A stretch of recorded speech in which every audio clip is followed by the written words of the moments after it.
Vamos para os Estados Unidos, aqui no Jornal Gente, nossa conexão diária com o correspondente do Grupo Bandeirantes em Nova York, Eduardo Barão, falando conosco da repercussão mundial da suspensão do Twitter, rede social X, antigo Twitter, do Elon Musk aqui no Brasil por decisão judicial do Supremo Tribunal Federal. Barão, o que você conta pra gente aí? Bom dia. Fala, Pedro. Bom dia para você, para todo mundo no Brasil, para a Soninha lá na França. Pois é, o assunto até então estava sendo ignorado aqui pela imprensa dos Estados Unidos, né, até a decisão da Suprema Corte, do Supremo Tribunal Federal, do ministro Alexandre de Moraes. A partir daí, o assunto ganhou destaque, não só aqui nos Estados Unidos, como nos principais jornais do mundo inteiro. O New York Times trouxe na capa do último sábado a manchete depois da decisão do Supremo Tribunal Federal. E a partir daí, né, outros jornais também aqui nos Estados Unidos começaram a falar sobre isso.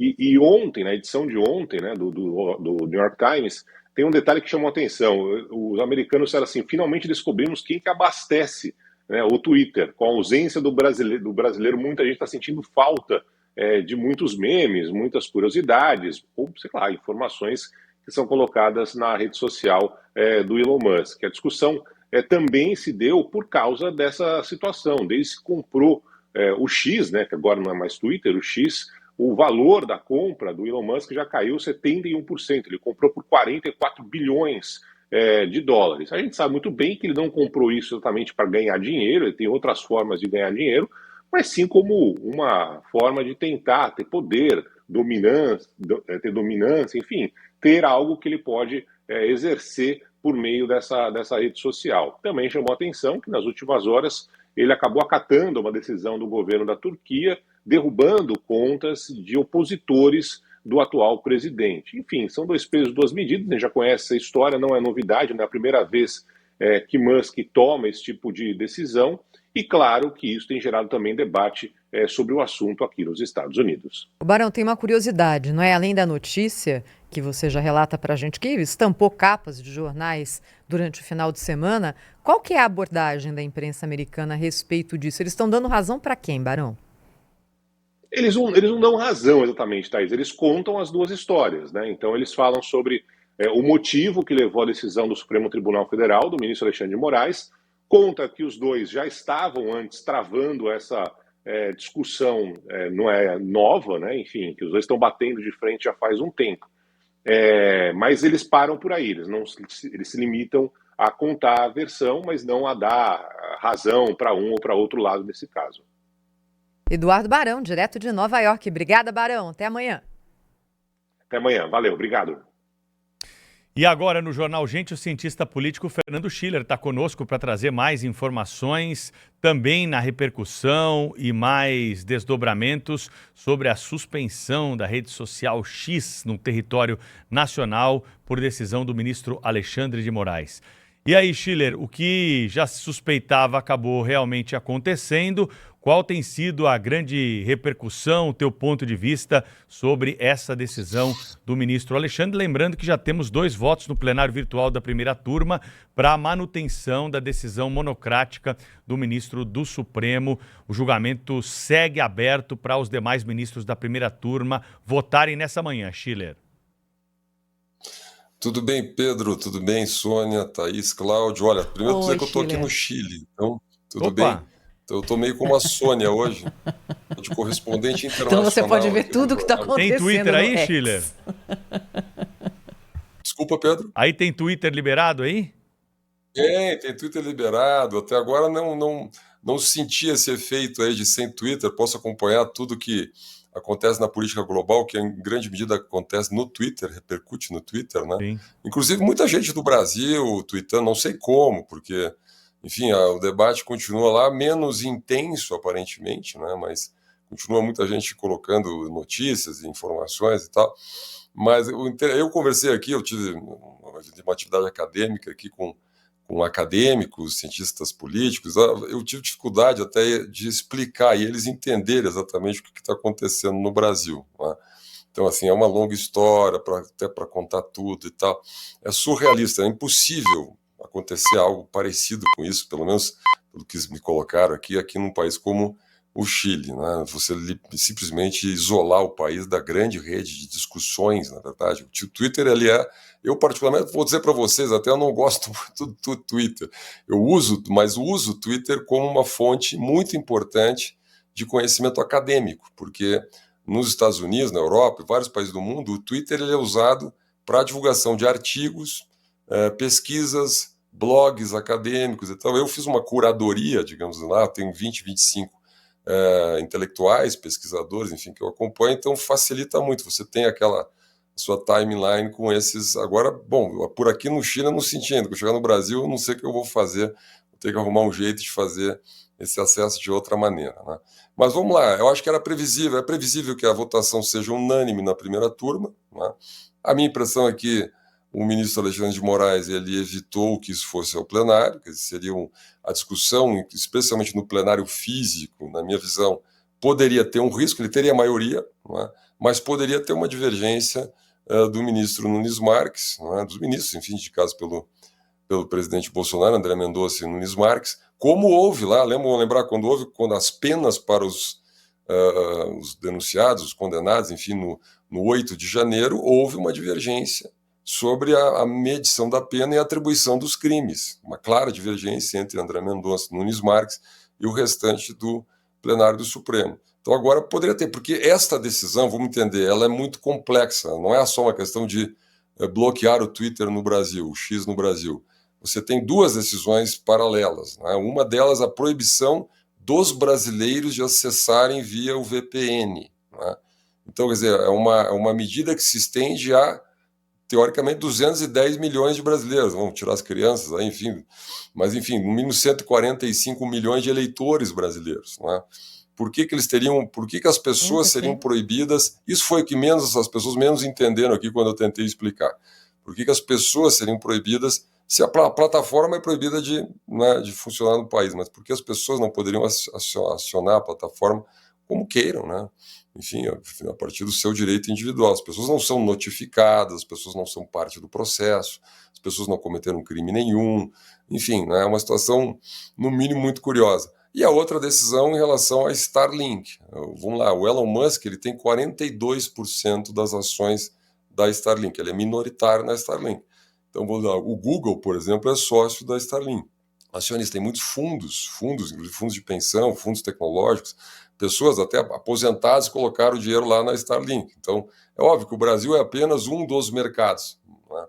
Mas é uma empresa de capital aberto, enfim. Então, é uma situação completamente avessa a qualquer norma do direito. Eu conversei com vários aqui, aí nesse ponto eu conversei e li muita coisa sobre esse tema, de juristas. Isso é visto internacionalmente como aumentando a insegurança jurídica no Brasil, né? Então, por que alguém seria sócio minoritário de uma empresa ou investiria numa empresa no Brasil que a qualquer momento, literalmente, pode ser, vamos dizer assim, determinada por ofício em questão de meia hora, 1 hora, 2 horas, a pagar as contas de uma outra empresa, porque casualmente o sócio majoritário não atendeu a uma demanda judicial, né? Essa é a situação bastante objetiva aqui, e acho que todo esse debate precisa ser feito fora da polarização, tal da polarização, né? E eu acho assim, a gente conversou sobre isso na sexta-feira, né? Você só pode entender isso, eu tenho escrito sobre isso há muito tempo.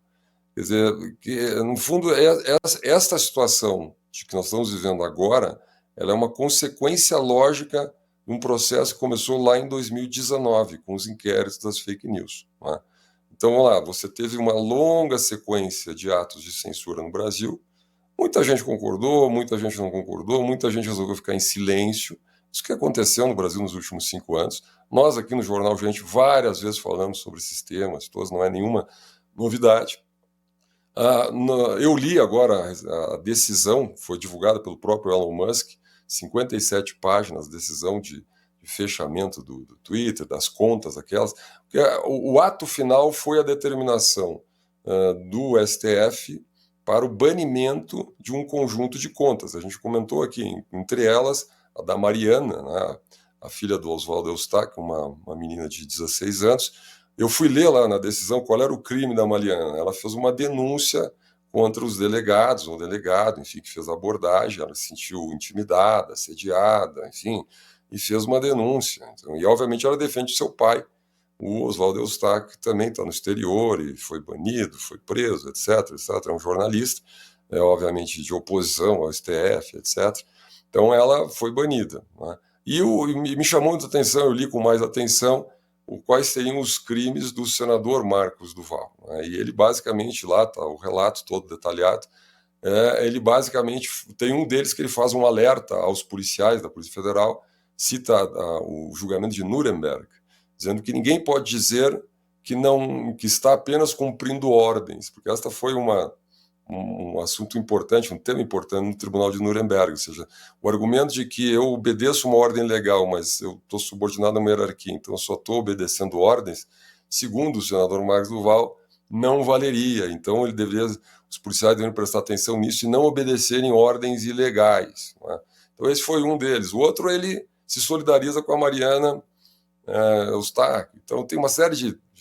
Outro que ele alerta que, eventualmente, na reunião, se eu não me engano, que vai vir agora no final de ano, eu me esqueci até o nome do evento, mas enfim, vai haver um grande evento na área ambiental e não haveria, faltaria recursos, enfim, policiais nesse evento, porque muitos policiais estão sendo utilizados para as operações políticas do ministro Alexandre de Moraes. Foi uma das postagens que o ministro Alexandre de Moraes considerou criminosa. Mas aí fica a pergunta, né? De novo, é uma pergunta que a resposta depende das concepções que cada um tem sobre a democracia e a liberdade de expressão. Um senador da República, ele tem a prerrogativa de fazer a denúncia que ele acha que tem que fazer? Ele tem a prerrogativa de citar o Tribunal de Nuremberg e alertar servidores públicos de que eles não devem cumprir ordens ilegais? Ele tem a prerrogativa de denunciar quando um servidor público ele considera que esteja agindo de maneira abusiva e colocar isso publicamente? Ele tem a prerrogativa de alertar que faltará policiais num evento internacional e tal, porque, bom, se a gente considera que isso está coberto pela imunidade parlamentar, muita gente considera que isso é um dever do parlamentar, né? Quando ele acha que tem alguma coisa errada, ou quando ele acha que um servidor não está agindo de acordo com a lei, ou etc, ele tem não só o direito, mas o dever de fazer a sua colocação, né? Mas, obviamente, vamos lá, poderia haver um processo, né? Isso poderia ir para o Comitê de Ética do Senado, isso poderia ter uma ação do Ministério Público. Não, isso é decidido assim, na madrugada, na manhã, na noite, meia hora, o ministro manda bloquear aí, faz um ofício, manda bloquear o senador e está acabado. Uma série de denúncias como essa e punições como essa, o X não aceitou, né? Os advogados do X, imagino que eles leem as leis brasileiras, eles conhecem o Marco Civil da internet, eles sabem que a censura prévia no Brasil é vedada, que não tem censura prévia no Brasil, que essas ordens, portanto, segundo esta interpretação, são ilegais, e é o que ressalto segundo essas interpretações, porque muita gente no Brasil pensa mais ou menos o seguinte: dado que a autoridade mandou, logo é legal. Isso é interessante, né? Isso muita gente, né, no debate, eu fico nos últimos dias assistindo essas discussões, eu acho curioso isso. Dado que alguma autoridade mandou, é legal. Nós não temos no Brasil, para sintetizar e finalizar aqui a minha visão, essa tradição inglesa do rule of law, ou seja, essa pergunta, bom, mas é legal ou não é legal? Legal significa o seguinte: está na lei ou não está na lei? Ou é autoridade? Nós somos muito da tradição da autoridade, né? A autoridade mandou, logo é legal, né? No fundo, o que está em jogo nesse debate todo, nessa discussão toda, é uma questão de concepção sobre a democracia, os direitos individuais, direito à liberdade de expressão, que, aliás, vem de 5 anos atrás. Quem gosta de todo desse processo, quem acha que foi importante a democracia militante, salvar a democracia, fazer o tal do estado de exceção provisório e tal, flexibilizar direitos, afastar garantias individuais, como tantas vezes a gente leu nas decisões, acha coerente o que está acontecendo agora. Quem acha que todo aquele processo, na verdade, tinha um problema, tem um problema, continua tendo um problema, vê com muita estranheza todas essas decisões, né? Mas eu não tenho dúvida, tem maioria no Supremo, e também não tenho dúvida que o Congresso não vai agir. O senador Rodrigo Pacheco até agora não se manifestou, o deputado Arthur Lira está em final de mandato, a oposição é minoritária no Congresso, quer dizer, a estrutura de poder no país não vai reagir a essas ações hoje do Supremo Tribunal Federal. Esse é o cientista político Fernando Schiller, hoje direto do Chile, falando conosco sobre a suspensão do Twitter no Brasil O Chile vai aproveitar agora e dar uma pesquisada no Twitter no Chile, aproveitar enquanto pode. Obrigada, Schiller. Até a próxima, hein? Boa semana, pessoal. Bom trabalho. Mas tem que botar lá, ó. Tô no Chile, hein? Tô no Chile. Coloque. Tô no Chile. Coloque. 9h26. O Jornal Gente tem sequência daqui para frente pelas ondas da Rádio Bandeirantes. Na Band News TV vem aí o Manhã Band News, apresentado pela jornalista Regina Dourado.